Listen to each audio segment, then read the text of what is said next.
অনেকদিন পর আপনাদের সামনে আসলাম।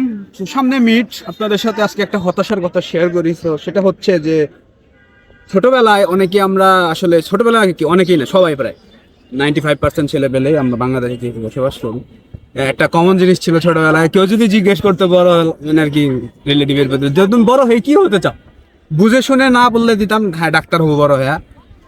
সো এটা একটা আলাদা বিষয়। তারপরে আসে এম ইন লাইফ, স্কুল কলেজে রচনা লিখতে দিলে কিংবা স্কুল কলেজে প্যারাগ্রাফ লিখতে দিলে এম ইন লাইফ বলে একটা প্যারাগ্রাফ থাকতো ছোটবেলায়। যে কোনো ক্লাসে হোক, সেটা হাই স্কুল লেভেল কিংবা প্রাইমারি লেভেল যাই হোক, সেখানেও লিখতাম ছোটবেলা মানে বড় হয় কি হবে, my aim in life is doctor. তো ডক্টর কেন লিখতাম আমরা, আজকে আমরা এই জিনিসটা এক্সপ্লেন করবো। তো ডক্টর লিখতাম, ডক্টর বানান comparatively easy, DOC TOR doctor. আরেক প্রকৃতির মানুষ আছে যারা ইঞ্জিনিয়ার লিখতো ছোটবেলায়। তো তারা হচ্ছে ব্রিলিয়ান্ট প্রকৃতির মানুষ। আর ইঞ্জিনিয়ার বানানটা ছিল খুব কঠিন এবং কমপ্লেক্স সেই বয়স হিসাবে। এখন তো বড় হয়েছি, এটা তো কোনো ব্যাপার না। তো এখন আমি একজন যেহেতু ট্রিপল ইঞ্জিনিয়ারিং স্টুডেন্ট, তো এখন বুঝতেছি যেমন ইঞ্জিনিয়ারিং বানান কঠিন, তেমন ইঞ্জিনিয়ারিং পড়াশোনাও কঠিন। আর যদি আপনার সাবজেক্ট হয় ট্রিপলই, আলহামদুলিল্লাহ কোনো কথাই নেই, জীবনটা তেজপাতা। শেষ 2 দিন পর মিড। তো এখন মিডের পড়া হয়েছে এমন যে 6 মাসের সেমিস্টার হয়ে গেছে 4 মাসে।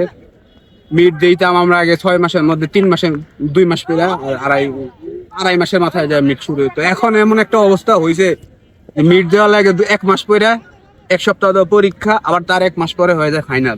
মানে জীবনটা তো যাচ্ছে জীবনটা বরবাদ হয়ে যাচ্ছে।